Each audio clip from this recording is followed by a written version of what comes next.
لا تدعوا مع اللہ احدا، اللہ کے ساتھ کسی اور کو مت پکارو. یہ سورہ جن کی آیت ہے.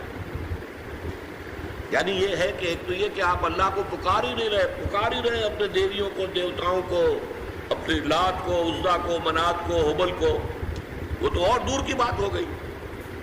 ایک ہے شرک فی الدعاء، اللہ کو بھی پکار رہے ہیں اور کسی اور کو بھی پکار رہے ہیں. اب وہ کوئی اولیاء اللہ بھی ہو سکتے ہیں، کوئی ملائکہ ہو سکتے ہیں، کوئی انبیاء کی ارواح ہو سکتی ہے. کسی کو پکارنا کسی کا بھی ہوگا. دعا لا تدعوا مع اللہ احدا.